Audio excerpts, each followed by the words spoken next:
Oke. Shalom, selamat malam saudara-saudara yang terkasih dalam nama Yesus Kristus. Kembali pada malam hari ini setiap hari Jumat tepat pukul 9 bersama dengan saya kita akan memperbincangkan tokoh Alkitab dan tentunya kita akan mencoba menarik pelajaran dari kisah tokoh Alkitab yang kita akan bahas pada malam hari ini. Dan Bapak Ibu serta saudara-saudari yang terkasih, di program acara kita malam hari ini Deka, tokoh Alkitab yang akan kita bahas, yang akan kita perbincangkan, dan kita coba dapatkan pelajaran dari kisah hidupnya adalah Mika.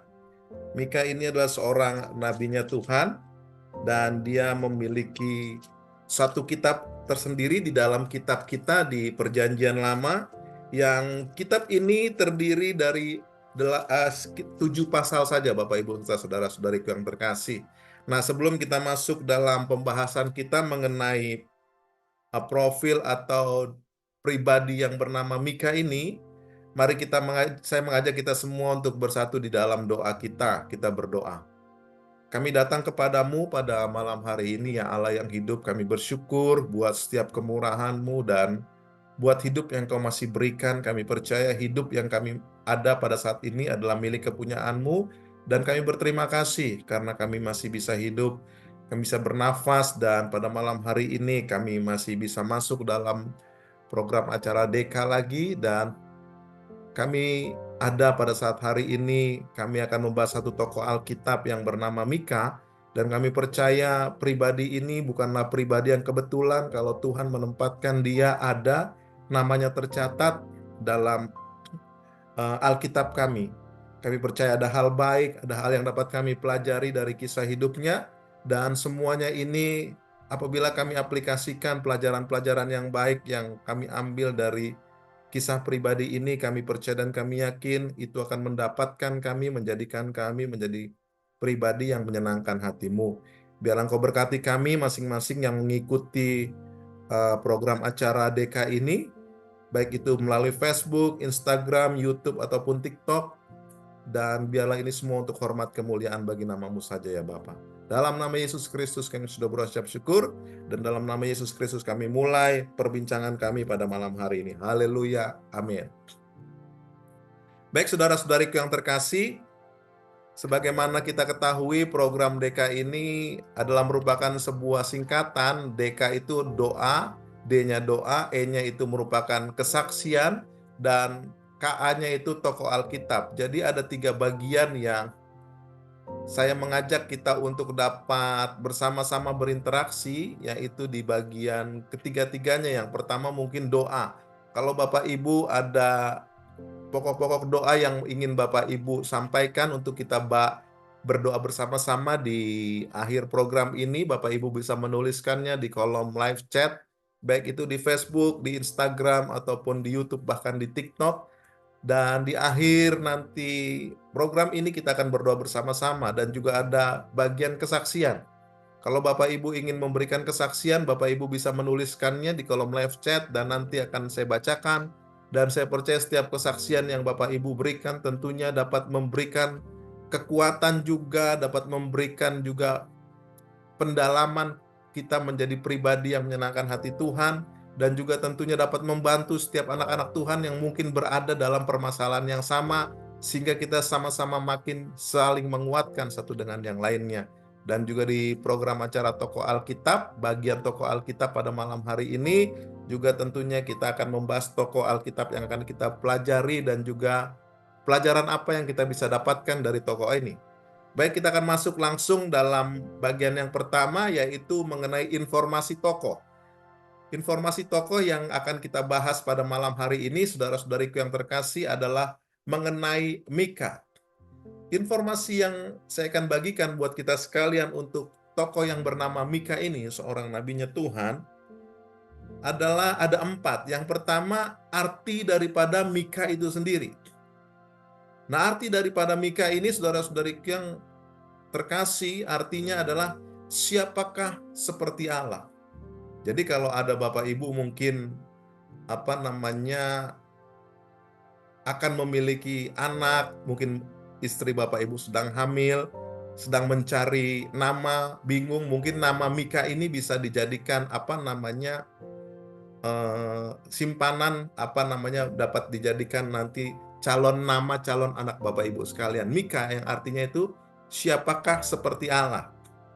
Nah, informasi yang kedua mengenai pribadi ini adalah kitab yang menyebut nama Mika itu ada dua, saudara-saudariku yang terkasih, yaitu dalam kitab Yeremia dan juga di kitab Mika itu sendiri. Dan Mika ini adalah seorang nabi Allah, tapi dia masuk dalam kategori nabi kecil karena salah satu bisa dimasukkan dia seorang nabi kecil karena kitab atau kisah mengenai Mika ini, kitabnya ini kecil, pasalnya ini cuma sedikit, Bapak Ibu saudara-saudariku yang terkasih. Kemudian yang ketiga adalah Mika ini hidup dalam ada 3 raja. Ketika dia hidup, Mika ini merasakan 3 raja, pemerintahan Raja Yotam, Ahaz, dan Hizkia. Yang ketiganya ini adalah merupakan 3 raja Yehuda. Kemudian yang keempat, informasi mengenai Mika adalah asal dari Mika ini adalah dari Moreshet. Itu adalah sebuah tempat kecil di kerajaan Yehuda, di kerajaan Israel Selatan. Jadi ada di kerajaan di Yehuda, itu nama desanya, nama daerahnya adalah Moreshet. Jadi itulah 4 informasi yang ingin saya sampaikan tentang Mika ini, saudara-saudari yang terkasih. Informasi ini saya dapatkan tentunya dari pembacaan Alkitab ataupun dari kamus Alkitab, saudara-saudari yang terkasih. Nah, kemudian di slide berikutnya yang akan saya sampaikan buat kita sekalian adalah kisah-kisah yang menonjol atau kisah-kisah yang menarik tentang Mika ini. Perihal Mika ini yang pertama di dalam Mika 1 ayat 6 sampai dengan ayat yang 9. Mika 1 ayat 6 sampai dengan ayat yang ke-9. Saya akan bacakan buat kita semua, Bapak Ibu serta saudara-saudariku yang terkasih. Mika 6 ayat 1 sampai dengan ayatnya yang ke-9. Demikian firman Tuhan. Sebab itu aku akan membuat Samaria menjadi timbunan puing di padang, menjadi tempat menanam pokok anggur. Aku akan mencampakkan batu-batunya ke dalam lembah, bahkan dasar-dasarnya akan kubuat tersingkap. Ayat yang ke-7. Segala patungnya akan diremukkan, seluruh upah pelacurannya akan dibakar, dan segala berhalanya akan kuhancurkan.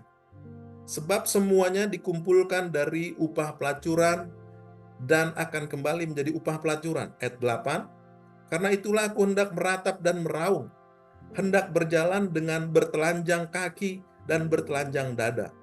Aku hendak melolong seperti serigala dan meraung seperti burung onta. Sebab lukanya tidak dapat sembuh, sudah sampai ke Yehuda, sudah mencapai pintu gerbang bangsaku, bahkan ke Yerusalem. Bapak Ibu serta saudara-saudari yang terkasih, Mika 1 ayat yang ke-6 sampai dengan ayat yang ke-6 sampai dengan ayat yang ke-9 ini bukan merupakan sebuah kisah, tapi ini adalah merupakan sebuah nubuatan yang disampaikan Allah kepada nabinya yang bernama Mika. Nah, jadi di sini adalah merupakan, kalau kita baca tadi, Bapak Ibu serta saudara-saudari yang terkasih, kalau Bapak Ibu mengikuti Mika 1 ayat 6 sampai 9 ini adalah merupakan sebuah peringatan kepada Israel dan Yehuda. Jadi di sini Bapak Ibu serta saudara-saudari yang terkasih, Allah melalui nabinya Mika menegur bangsa Israel dan Yehuda atas ketidakadilan sosial dan juga atas ibadah yang dilakukan oleh bangsa Israel, baik itu yang ada di Israel Utara maupun yang ada di Israel Selatan. Jadi karena adanya penyimpangan ini, penyimpangan ibadah, penyembahan berhala yang dilakukan oleh orang-orang Israel, Allah menubuatkan, Allah menegur umatnya, bangsa Israel yang berada di utara dan selatan ini, bahwa akan terjadi kehancuran kota. Di utara Samaria dan di selatan Yerusalem sebagai akibat daripada dosa mereka. Nah, itulah Bapak Ibu serta saudara-saudari yang terkasih. Jadi di sini bukan merupakan sebuah kisah, tapi ini merupakan sebuah nubuatan yang disampaikan Mika karena dapat daripada Allah untuk disampaikan kepada bangsa Israel.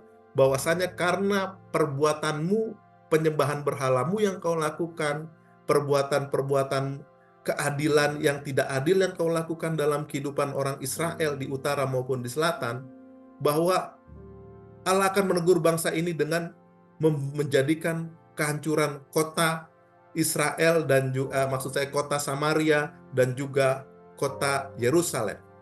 Itulah Bapak Ibu serta saudara-saudari yang terkasih, kisah yang pertama atau bisa dibilang nubuatan yang pertama yang menarik, bahwasanya akan terjadi kehancuran di kota Samaria dan kota Yerusalem juga karena bangsa Israel pada saat itu mendukakan Tuhan, melakukan penyembahan berhala, dan ketidakadilan terjadi di kedua bangsa ini. Orang Israel melakukannya. Kemudian di kisah yang menarik atau kisah yang menonjol yang kedua, saudara-saudari yang terkasih, kalau Bapak Ibu bisa lihat di kisah yang menarik yang kedua adalah kita bisa lihat di dalam Mika 4 ayat 1 sampai dengan ayat yang kelima. Mika 4 ayat 1 sampai dengan ayat yang kelima. Saya akan bacakan, ini merupakan sebuah kisah yang menarik yang berikutnya. Kisah Mika 4 ayat 1 yang sampai dengan ayat yang kelima saya bacakan. Akan terjadi pada hari-hari terakhir, gunung tempat rumah Tuhan akan tegak melampaui puncak gunung-gunung dan menjulang di atas bukit-bukit. Bangsa-bangsa akan berduyun-duyun ke sana, dan banyak suku bangsa akan pergi serta berkata, "Mari kita naik ke gunung Tuhan, ke rumah Allah Yakub, supaya ia mengajarkan jalan-jalannya." Supaya ia di sini maksudnya Allah mengajarkan jalan-jalan Allah kepada kita, dan supaya kita berjalan di jalurnya. Sebab dari Sion akan terbit pengajaran dan firman Tuhan dari Yerusalem. Ia akan menjadi hakim antara banyak bangsa dan memutuskan perkara bagi suku-suku bangsa yang besar sampai ke tempat yang jauh. Mereka akan menempa pedang-pedangnya menjadi tombak-tombaknya menjadi mata bajak, dan tombak-tombaknya menjadi pisau pemangkas. Bangsa tidak akan lagi mengangkat pedang melawan bangsa lain, dan mereka tidak akan lagi belajar perang. Tetapi mereka masing-masing akan duduk di bawah pokok anggurnya dan di bawah pohon aranya tanpa ada yang menggetarkan. Sebab Tuhan semesta alam sendiri yang mengatakannya. Ayat yang kelima, saudara-saudari yang terkasih. Sekalipun segala bangsa berjalan masing-masing demi nama ilahnya, kita akan berjalan demi nama Tuhan Allah kita untuk seterusnya dan selama-lamanya. Itu adalah kisah menarik yang kedua, Bapak Ibu serta saudara-saudari yang terkasih, yang terdapat di dalam Mika 4 ayatnya yang pertama sampai dengan ayatnya yang kelima. Mika 4 ayat yang pertama sampai dengan ayat yang kelima. Ini merupakan kisah yang menarik yang kedua yang ingin saya sampaikan buat kita sekalian.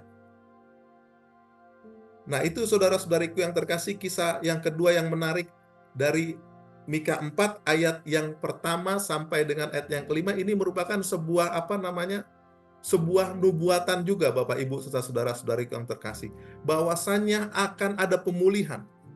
Setelah tadi di ayatnya Mika 1 tadi, akan adanya kehancuran Samaria dan Yerusalem karena dosa penyembahan berhala dan ketidakadilan sosial yang dilakukan oleh bangsa Israel.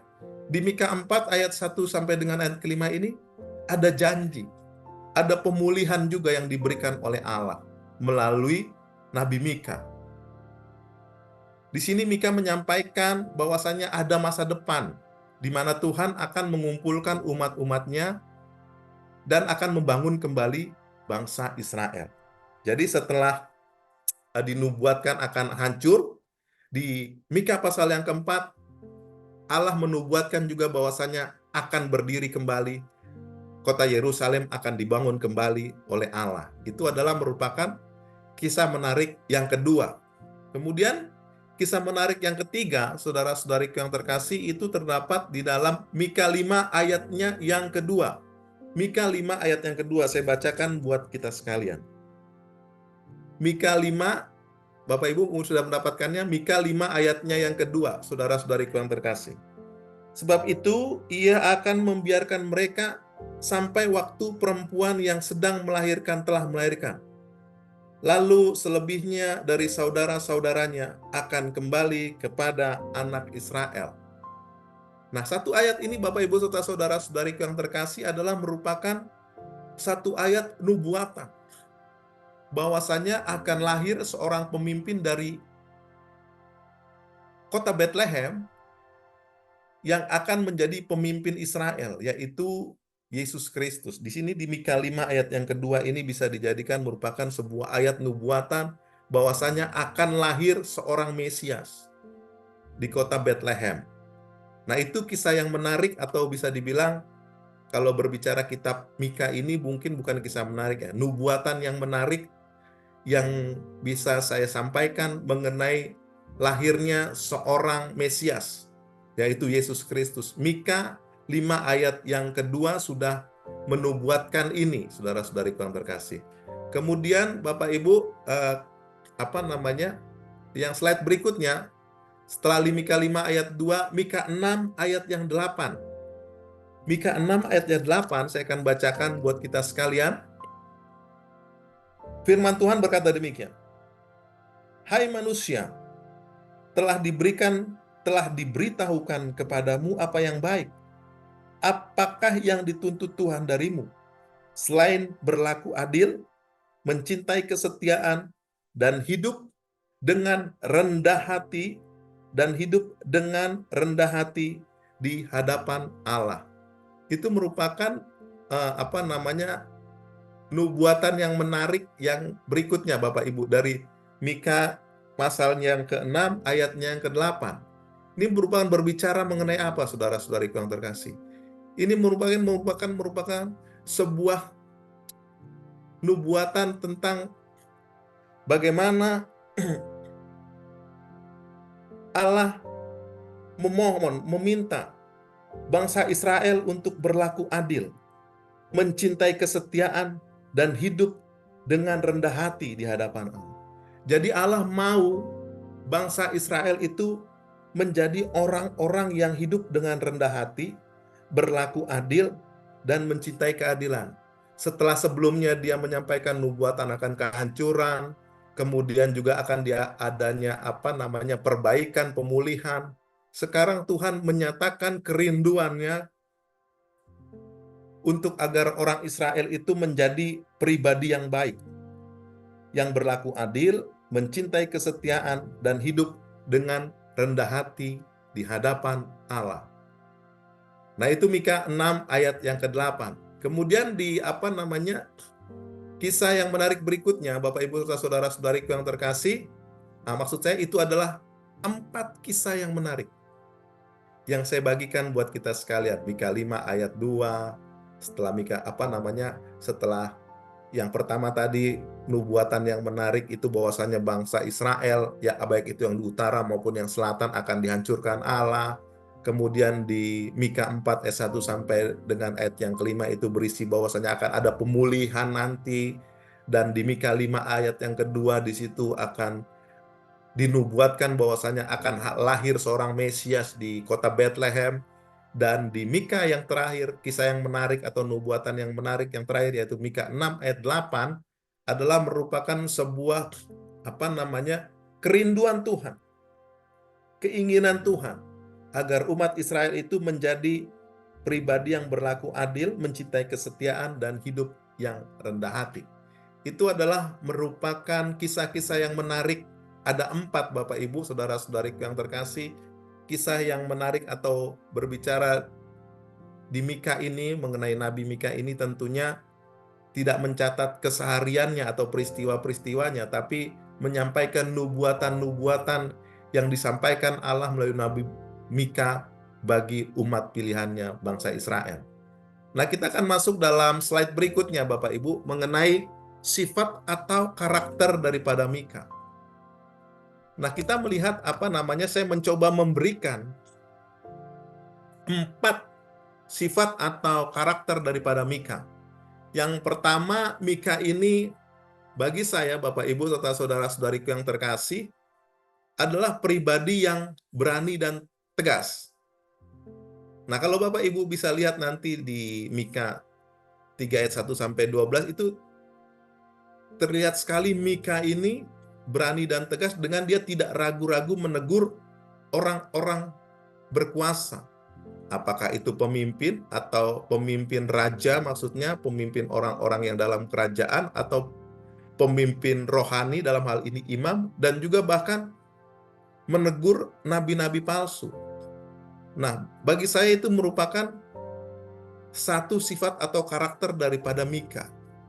Mika ini seorang yang berani dan tegas.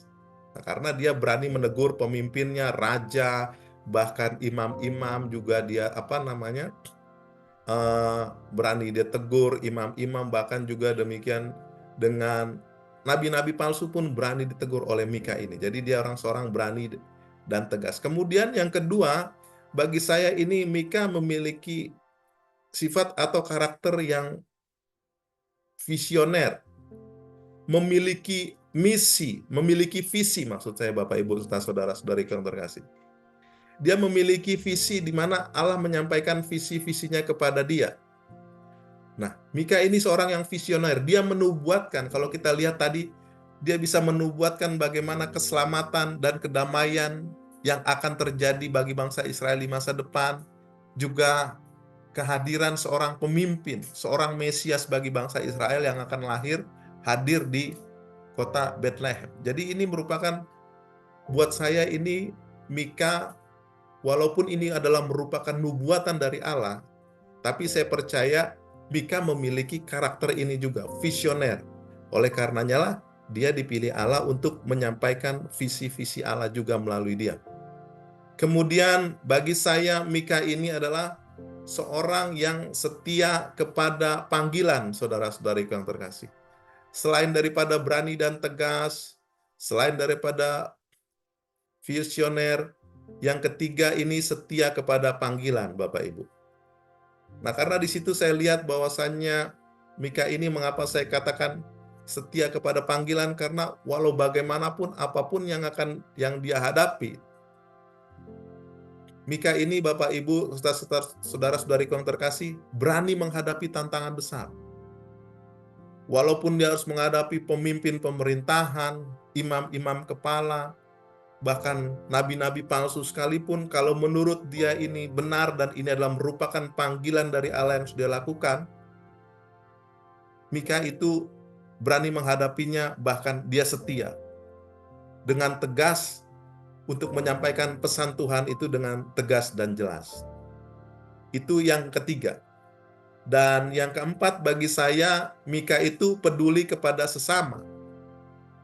Karena dia Bapak Ibu saudara-saudari yang terkasih, karena di situ Mika sangat sekali menjunjung menolong sekali orang-orang yang perlu ditolong, orang-orang yang tertindas, orang-orang miskin. Jadi dia menginginkan sekali keadilan dan kesejahteraan buat orang-orang yang miskin, atau dalam hal ini adalah orang-orang yang tertindas.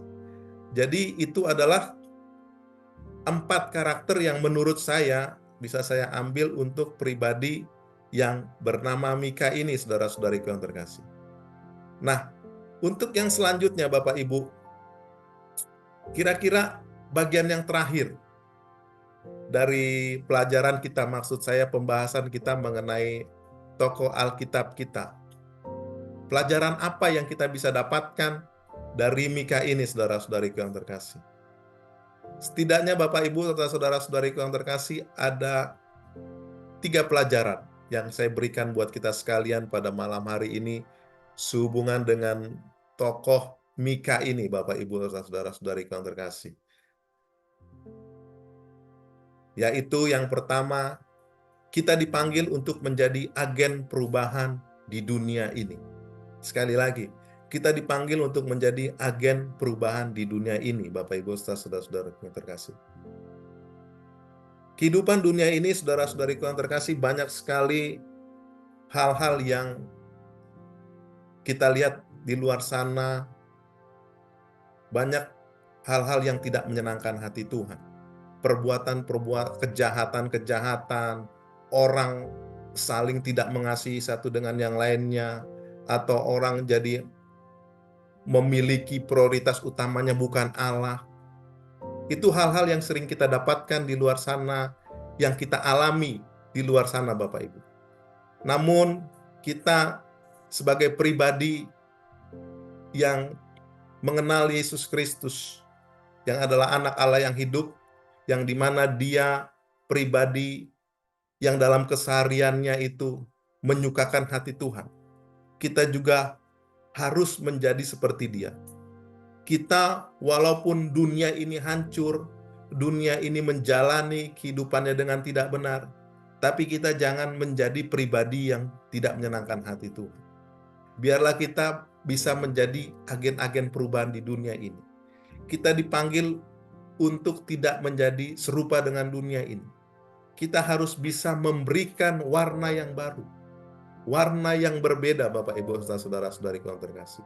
Di saat dunia ini penuh dengan kejahatan, biarlah kita hanya melakukan hal-hal yang baik saja dalam kehidupan kita.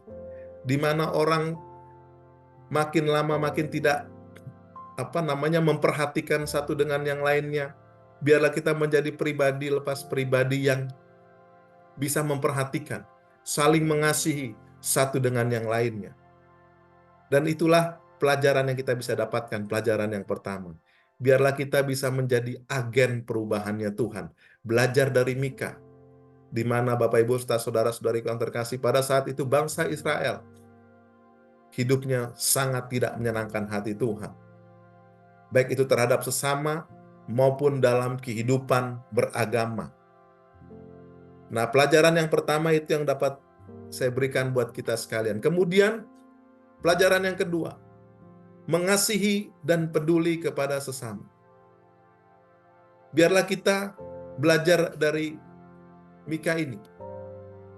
Kita menjadi pribadi yang mengasihi dan peduli terhadap sesama. Kisah Mika mengajarkan kita untuk berbuat kasih dalam setiap hubungan kita dengan orang lain. Terutama Bapak Ibu saudara-saudariku yang terkasih, terhadap orang-orang lemah, terhadap orang-orang yang membutuhkan. Nah, marilah kita belajar dari Mika ini, tentunya dari nubuatan-nubuatan yang disampaikan Allah melalui Mika. Itu semua mengajarkan kita untuk berbuat kasih antar sesama kita. Dan itu juga pelajaran yang kita bisa dapat aplikasikan dalam kehidupan kita, Bapak Ibu. Kalau kita melihat orang atau mungkin kita tahu orang itu membutuhkan sesuatu, apa kamu itu membutuhkan makanan atau butuh doa sekalipun, hal yang gampang bisa kita lakukan. Lakukanlah itu Bapak Ibu saudara-saudari yang terkasih. Mungkin kalau kita lihat orang membutuhkan uang sekalipun, kalau kita rasa kita mampu berikan, baiklah kita berikan Bapak Ibu. Sebagai bentuk kita mengasihi, sebagai bentuk kita peduli kepada sesama kita, saudara-saudari yang terkasih. Itulah pelajaran yang kedua yang kita bisa dapatkan dari Mika.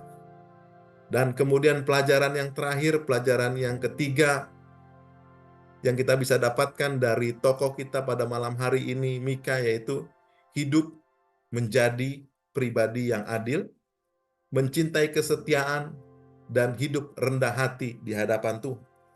Itu dapat kita lihat tadi di Mika pasal yang ke-6, ayatnya yang ke-8. Saya bacakan buat kita sekalian. Hai manusia, telah diberitahukan kepadamu apa yang baik.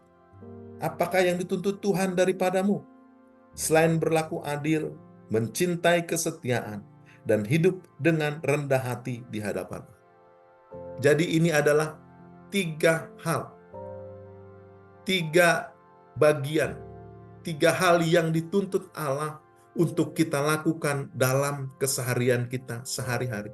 Bukan hal-hal lain, bukan berbicara mengenai menjadi kaya, bukan berbicara menjadi tenar, bukan berbicara memiliki banyak rumah, jabatan yang tinggi. Tapi belajar dari tokoh Mika pada malam hari ini, kita menjadi tahu bagaimana menjadi pribadi yang dituntut oleh Allah. Pribadi yang adil, pribadi yang mencintai kesetiaan, dan pribadi yang hidup rendah hati di hadapan Allah. Hidup rendah hati di hadapan Allah itu berarti hidup yang selalu membutuhkan Tuhan dalam keseharian kita. Kita nggak bisa hidup tanpa Tuhan. Pribadi yang adil, pribadi yang mencintai kesetiaan, saudara-saudari kawan. Dalam segala keadaan, kita tetap setia kepada Allah dalam setiap kehidupan kita. Nah, belajar dari tokoh Mika pada malam hari ini, Bapak Ibu, serta saudara-saudariku yang terkasih, biarlah kita menjadi pribadi yang memiliki 3 hal ini yang dituntut oleh Allah. Bukan hal lain, cuma 3. Belajar dari kitab Mika, belajar dari tokoh Mika. Orang Israel dituntut 3 hal ini. Tentunya 3 hal ini juga yang dituntut Allah bagi kita melalui Nabi Mika, melalui tokoh Mika pada malam hari ini, yaitu pribadi adil, mencintai kesetiaan, dan hidup rendah hati di hadapan Allah. Jadi itulah 3 hal Bapak Ibu, yang 3 pelajaran yang saya sampaikan buat kita sekalian, yang tentunya bisa kita jadikan pelajaran dalam kehidupan kita. Yang pertama, kita dipanggil untuk menjadi agen perubahan di dunia ini. Yang kedua, mengasihi dan peduli kepada sesama. Dan pelajaran yang ketiga dari tokoh Mika, hendaklah kita hidup menjadi pribadi yang adil, mencintai keadilan, dan hidup rendah hati di hadapan Allah. Dan biarlah kita melakukan ketiga hal ini yang kita dapatkan belajar dari tokoh Mika. Saya percaya apabila kita mengaplikasikannya dalam kehidupan kita, saya percaya kita bisa menjadi garam dan terang. Kita bisa banyak membawa jiwa-jiwa datang kepada Tuhan. Jikalau kita bisa menjadi agen perubahan, mengasihi dan peduli kepada sesama, dan juga hidup menjadi pribadi yang adil, mencintai kesetiaan, dan hidup rendah hati di hadapan Allah. Demikianlah yang bisa saya berikan buat kita sekalian pada malam hari ini, Bapak Ibu sekalian. Dan saya percaya apa yang kita dapatkan, dan saya percaya juga tokoh Mika yang ada dan pribadinya tercatat, namanya ada di Alkitab yang sehari-hari kita baca ini, bukan merupakan suatu kebetulan. Tapi Allah mau melalui pribadi ini kita belajar. Pelajaran 3 yang kita dapatkan ini dapat kita lakukan dalam keseharian kita. Demikianlah yang bisa saya sampaikan pada malam hari ini. Dan kita akan nutup DK kita pada malam hari ini dengan doa kita. Kita menyerahkan kehidupan kita sisa malam hari ini. Kita menyerahkan negara kita. Dan juga kita menyerahkan gereja kita dalam tangan Tuhan. Kita berdoa. Kami datang kepadamu dengan segenap hati kami, dan kami mau bilang, kami ada semua karena kebaikan-Mu, Bapa. Dan terima kasih buat pimpinan penyertaan-Mu sampai akhir DK ini. Dan pelajaran yang kami dapatkan daripada Mika adalah biar kami bisa menjadi orang yang menjadi agen perubahan, dan juga menjadi pribadi yang mengasihi dan peduli sesama, dan juga bisa menjadi pribadi yang adil, cinta kesetiaan, dan hidup rendah hati di hadapan Allah. Dan biarlah ketiga pelajaran yang kami dapatkan pada malam hari ini, untuk seterusnya hari lepas hari ke depan, kami dapat menjalaninya, kami dapat lakukan dalam kehidupan kami. Dan dalam berdoa bagi bangsa dan negara kami, Indonesia, kami serahkan dalam tangan Tuhan. Kami percaya segala sesuatu datangnya daripada Tuhan. Rencana dan rancangan yang terbaik dari Allah saja yang menjadi bagian bangsa ini, bangsa yang kami cintai. Berkati presiden, wakil presiden, biarlah mereka semua memimpin negara ini dengan baik, dengan takut akan Tuhan, tentunya mengeluarkan kebijakan-kebijakan, peraturan-peraturan yang takut akan Tuhan untuk kesejahteraan, untuk kemakmuran Indonesia seutuhnya, seluruhnya. Terima kasih Bapa, kami menyerahkan hidup kami sisa malam hari ke dalam tangan Tuhan. Biarlah kami dapat beristirahat dengan baik, dan kami Engkau izinkan kembali bangun dengan tidak kurang suatu apapun. Dan tentunya kalau kami besok bisa bangun, Engkau punya rencana dan rancangan yang indah dalam kehidupan kami. Terima kasih Bapa, segala hormat, pujian, syukur hanya bagi nama-Mu. Dalam nama Yesus Kristus, kami sudah berdoa sambil mengucap syukur. Dan kita juga ada ada komen dari akun Genser. Nggak tahu itu maksudnya Genser apa. Nempel ajaran Yahudi, padahal Yahudi tidak percaya kepada Yesus Kristus. Ada yang komen akun Genser, nempel ajaran Yahudi padahal Yahudi tidak percaya kepada Yesus Kristus. Ya memang Yahudi tidak percaya kepada Yesus Kristus karena mereka mengharapkan Mesias, mereka mengharapkan seorang pemimpin buat mereka yang memiliki kerajaan sendiri, yang bisa membawa mereka menjadi sebuah negara yang adil makmur. Nah, sedangkan Yesus Kristus ini bukan raja secara dunia, tapi Yesus Kristus adalah memiliki kerajaan dalam kekekalan secara rohani.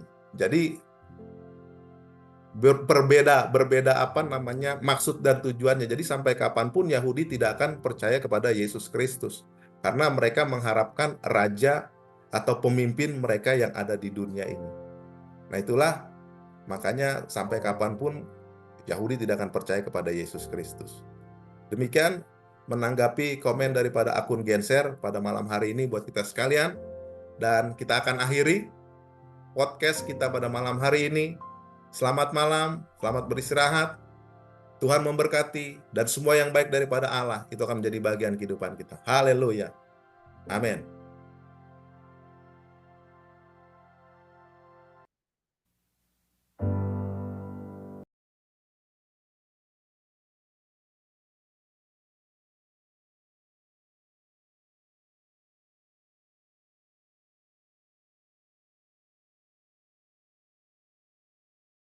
Syukur untuk setiap rencanamu dan rancanganmu yang mulia dalam satu tubuh. Kebenaranmu pancarkan terang kemuliaanmu. Ku ucapkan berkat atas